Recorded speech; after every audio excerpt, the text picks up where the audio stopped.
Are you worried that your personal data might be at risk with your Google account? Are you concerned that Google isn't doing enough to keep you safe? What if I told you that your security on Google is largely in your hands? Google has a lot of security tools, but it's all about the settings that you choose to use and how often you review them. Let's explore how you can take control and make your Google account as secure as it can be. Google has many security features. Here are a few basic ones to get you started. Find the security settings by clicking your photo, manage account, and then choose security. First thing you should do is always add a recovery email and phone number. In case you get locked out or forget your password, it will send you an email to a different email account so you can recover your password and or text you a code to your phone. Next, turn on two-factor authentication. I know all those codes coming to your phone are a pain, but that is part of what keeps your account secure so that nobody else can log in.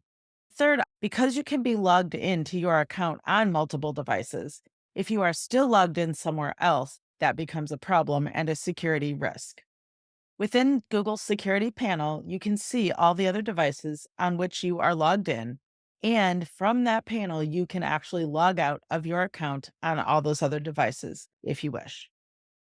Number four, after all of the previous tips, please understand that you should not share your password with somebody else, like an assistant or a spouse. Instead, you can delegate your inbox to that person. In Gmail settings, under Accounts, you can choose Grant access to your account only to somebody that you trust, and that only allows them access to your email, not all of your other apps like Drive and Calendar. Lastly, tip number 5. There is such a thing as an inactive account manager, which you can access at myaccount.google.com/inactive. Sometimes we make things so secure that others don't have access when we're gone. The purpose of the inactive account manager is to notify you and or some other people that you trust when your account has been inactive for a certain number of months.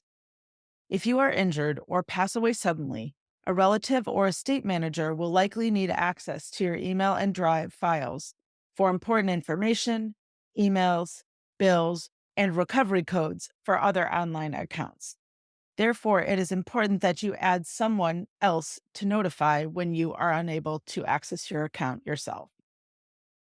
In this inactive account manager, you can decide when Google should consider your account inactive, after how many months. You can choose who to notify and which apps to share. And you can decide if your inactive account should be deleted after 3 months. To review, the 5 ways to make your account more secure are: add a recovery email and phone number, turn on two-factor authentication, log out of your account on all devices that you are not using. Instead of sharing your email account with somebody, use Delegate Your Inbox, and set up your inactive account manager for when you are unable to access your account yourself. I'm Amy Novick, a professional organizer, Google certified trainer, and productivity specialist. I empower business owners with Google solutions. If you want to learn more Gmail tips and tricks, register for one of my Google Core Apps classes. If you have other questions about your Gmail or Google Workspace account, contact me for a clarity call to discuss how I can help you best. I look forward to helping you succeed.